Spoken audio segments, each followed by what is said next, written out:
Hello dear students, in today's lecture we are going to learn how to convert a sentence from passive voice to active voice. For that you need to know some changes that we have to do while converting a sentence from passive voice to active voice.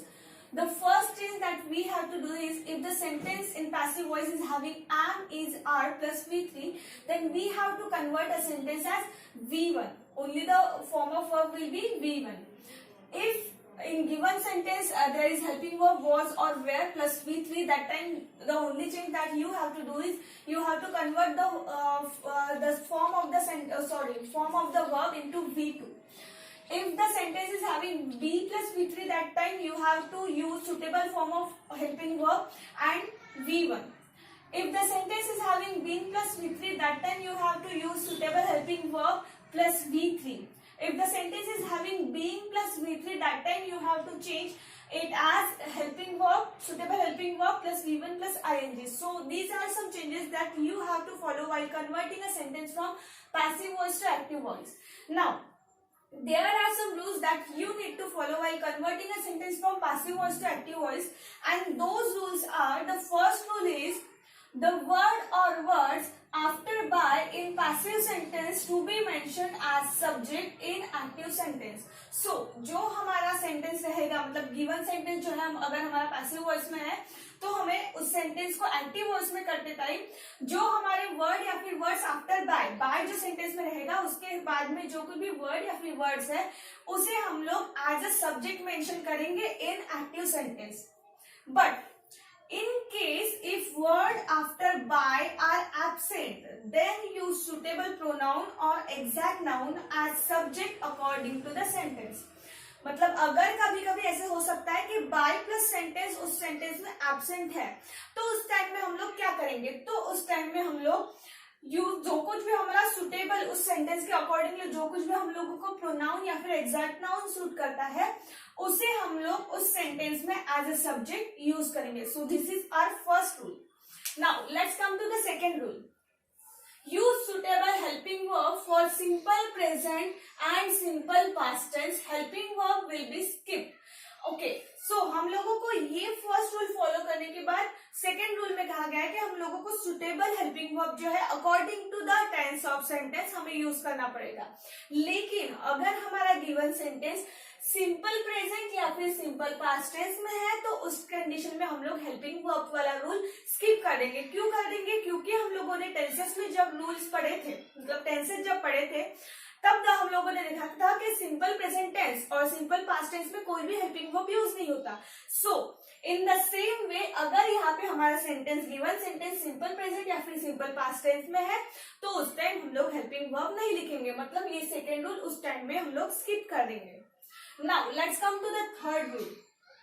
Use suitable main verb और suitable form of the verb. मतलब जो कुछ भी हमारा sentence का tense है, उसके accordingly हम उस सेंटेंस के वर्ब का सुटेबल फॉर्म लिखेंगे. जो कुछ भी है हम लोग V1, V2, V3 जो कुछ भी हम लोगों को सुटेबल वर्ब का फॉर्म लिखना है वो लिखेंगे. Fourth rule, subject in passive sentence is mentioned as indirect object in the active sentence. मतलब आपका जो given sentence है passive voice में, उसका जो कुछ भी सब्जेक्ट रहेगा वो हम लोग एक्टिव वॉइस में करते टाइम इनडायरेक्ट ऑब्जेक्ट इस तरह से मेंशन करेंगे. Now fifth and the final rule is word between by and word between V3 and by to be referred as the end of the sentence. मतलब आपके sentence में जो कुछ भी third form of the verb, मतलब V3 जो कुछ भी है और by, इन दोनों के बीच में जो कुछ भी वर्ड या फिर वर्ड्स रहेंगे, उन वर्ड्स को हम लोग at the end of sentence लिखेंगे. सो these are 5 rules that you need to follow while converting a sentence from passive voice to active voice. Now, using these rules, we are going to solve some example. So, the first example is reading is enjoyed by Mary. So, this sentence is from passive voice, and this sentence we need to convert into active voice. So the first rule says that the word or words after by in passive sentence to be mentioned as subject in the active sentence. मतलब ये by के बाद में जो कुछ भी हमारा word या फिर words है वो इस sentence में active voice में करते टाइम हम लोग as a subject यूज करेंगे. तो यहाँ पे क्या है, by के बाद मेरी है तो यहाँ पे हम लोग लिखेंगे मेरी. फिर उसके बाद सेकेंड रूल कहता है यूज सुटेबल हेल्पिंग वर्ब. हम लोगों को सुटेबल हेल्पिंग वर्ब लिखना है अकॉर्डिंग टू जो कुछ भी हमारा सेंटेंस का टेंस है. तो ये सेंटेंस का टेंस क्या है, रीडिंग इज एंजॉयड बाय मेरी. तो यहाँ पे इज है और इज जो है वो हमेशा प्रेजेंट टेंस में यूज होता है. इसका मतलब ये सेंटेंस तो कंफर्म प्रेजेंट टेंस में है. लेकिन प्रेजेंट टेंस के भी 4 सब टाइप्स होते हैं. सिंपल होता है, फिर कंटिन्यूअस होता है, फिर परफेक्ट होता है, फिर परफेक्ट कंटिन्यूअस होता है. तो इन चारों में से इसका कौन सा सब टाइप है. तो सेंटेंस का मीनिंग समझ लो. रीडिंग इज एंजॉयड बाय मेरी मतलब मेरी हमेशा ही रीडिंग जो है वो एंजॉय करती है. और मैंने जब टेंसेस पढ़ाया था तब आपको बताया था कि अगर रोज होने वाली कोई घटना है तो उस घटना को हम लोग सिंपल प्रेजेंट टेंस में लिखते हैं. और मेरी को हमेशा ही पढ़ना पसंद है तो इसका मतलब ये सेंटेंस तो आ गया हमारा सिंपल प्रेजेंट टेंस में. और ये सेकेंड रूल में मैंने एक ब्रैकेट में लिखा के दिया है कि अगर for simple present tense and simple past tense helping verb will be skip. मतलब अगर हमारा सेंटेंस सिंपल प्रेजेंट टेंस या फिर सिंपल पास्ट टेंस में है तो उस टाइम हम लोग हेल्पिंग वर्ब वाला रूल स्किप कर लेंगे. और क्योंकि ये हमारा सेंटेंस सिंपल प्रेजेंट टेंस में इसलिए यहाँ पे हम लोग हेल्पिंग वर्ब नहीं लिखेंगे. Now let's come to the third rule.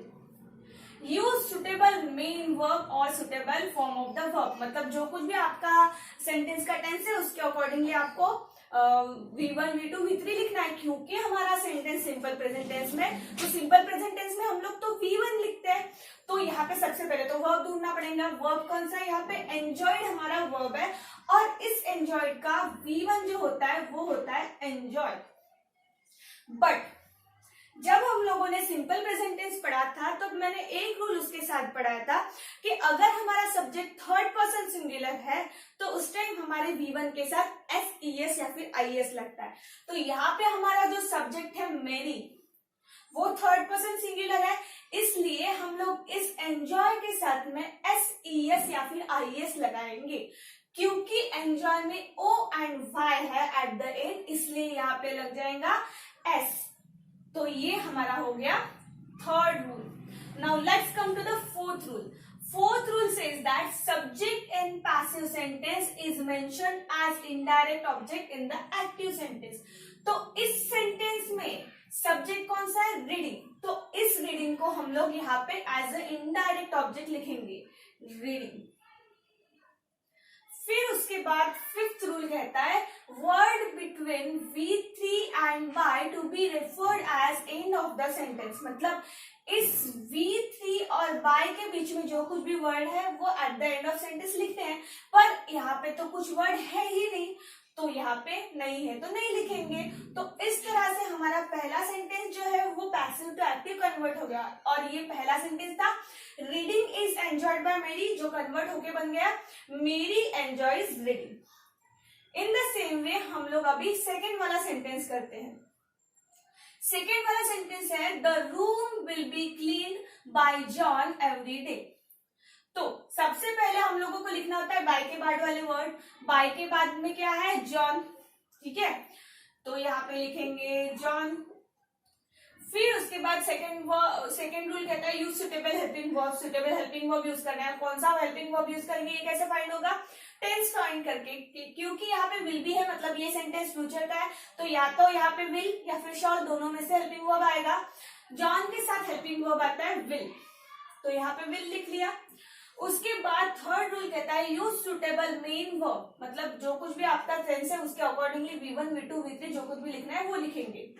यहाँ पे हम लोगों ने देखा है कि B प्लस V3 अगर है तो उस टाइम में हमारा हेल्पिंग वर्ब के बाद में V1 आता है तो हम लोग यहाँ पे विल के बाद में लिखेंगे V1. तो ये क्लीन का V1 आता है क्लीन. फिर उसके बाद हम लोगों को फोर्थ रूल कहता है subject in the passive sentence mentioned as the indirect object in the active sentence. तो यहाँ पे सब्जेक्ट क्या है, द रूम हमारा सब्जेक्ट है तो ये the room as a indirect object यहाँ पे आ जाएगा द रूम. उसके बाद बाद में फिफ्थ रूल बोला है कि V3 एंड बाय के बीच में जो कुछ भी है वो हम लोग at the end of sentence लिखेंगे, लेकिन यहाँ पे V3 और बाय के बीच में कुछ भी नहीं है तो छोड़ देंगे, और बचा हुआ जो एवरीडे है वो एवरीडे हम लोग सेंटेंस के एंड में लिखेंगे, एवरीडे। सो ये हमारा सेंटेंस था, the room will be cleaned by John every day. तो इसका एक्टिव में कन्वर्ट हो गया, John will clean the room every day. Now let's come to the third sentence. Third sentence is blue shoes had been worn by me. तो according to rule सबसे पहले bye के बाद में जो कुछ भी हमारा वर्ड है उसे हम लोग एज सेंटेंस लेके, लेकिन me at the starting of sentence आ जाएगा तो वो बन जाएगा आई। फिर उसके बाद हम लोगों को लेना होता है सुटेबल हेल्पिंग वर्ब, क्योंकि यहाँ पे हैड है मतलब ये हो गया परफेक्ट का सेंटेंस, तो परफेक्ट वाला हैड जैसे के वैसे रहेगा। फिर उसके बाद हम लोगों को लेना होता है, यहाँ पे लिखा है बीन एंड V3, अगर बीन एंड V3 है तो हम लोगों को सुटेबल हेल्पिंग वर्ब और उसके बाद में V3 लेना होता है, तो सुटेबल हेल्पिंग वर्ब मैंने हम ले लिया है, और ये वर्ब का हम लोगों को थर्ड फॉर्म लेना होता है, तो वॉन ऑलरेडी थर्ड फॉर्म है तो ये वॉन जैसे कि वैसा वॉन रहेगा। फिर उसके बाद हम लोगों को लेना होता है जो फोर्थ रूल है वो subject at the indirect object लेना होता है। तो यहाँ पे सब्जेक्ट है ब्लू शूज, तो ये ब्लू शूज हम लोग एज अ इनडायरेक्ट ऑब्जेक्ट यहाँ पे लिख लेंगे। फिर उसके बाद हम लोगों को बोला गया है कि V3 और बाय के बीच में जो कुछ भी है हम लोगों को यहाँ पे लिखना है at the end of sentence, लेकिन V3 और बाय के बीच में कुछ भी नहीं है तो वो स्किप हो जाएगा, एक्स्ट्रा वर्ड भी सेंटेंस में कुछ नहीं है, तो बस यहाँ पे हमारा सेंटेंस एंड हो गया और ये सेंटेंस बन गया, मतलब जो गिवन सेंटेंस था वो था blue shoes had been worn by me, और उसका एक्टिव में कन्वर्ट बन के ये हो गया I had been worn blue shoes. तो ये हमारा sentence active to passive converted हो गया। Now let's come to the last example. Last example है let the door be closed. अब आप लोग बोलेंगे कि ये तो कोई भी रूल में नहीं आता यहाँ पे लिखे हुए, तो ये कुछ नया सेंटेंस है नहीं। जब हम लोगों ने एक्टिव टू पैसिव देखा था तब हम लोग ने देखा था कि इम्पेरेटिव सेंटेंस मतलब आज्ञार्थी सेंटेंसेस जब हमारे थे तब हम लोगों ने क्या किया था, तब हम लोग ने लेट से शुरुआत की। तो ये देखो ये सेंटेंस वही है लेट वाला, तो वहां पे देखो हमारे जो आज्ञार्थी सेंटेंसेस होते हैं इम्पेरेटिव सेंटेंस, वो जनरली उसमें सब्जेक्ट जो होता है वो एब्सेंट होता है, वो सब सेंटेंसेस जनरली जो वर्ब एंड ऑब्जेक्ट इन्हीं दो चीजों से होते हैं। तो ये सेंटेंस पैसिव टू एक्टिव करने के लिए बहुत सिंपल चीज है। सबसे पहले लिखेंगे ये जो हमारा V3 है उसको V1 में कन्वर्ट करके सबसे पहले लिख लेंगे, तो उसका V1 हो जाता है क्लोज, और उसके बाद में लिखना होता है ऑब्जेक्ट। तो ऑब्जेक्ट क्या होता है डोर, तो ये डोर। बस हो गया हमारा sentence active to passive passive to active convert. So इतना इजी है। अगर ये लेट वाला सेंटेंस होता है इसके लिए रूल्स कुछ फॉलो करने की जरूरत नहीं है, बहुत सिंपल होता है। So this much is enough for today's class.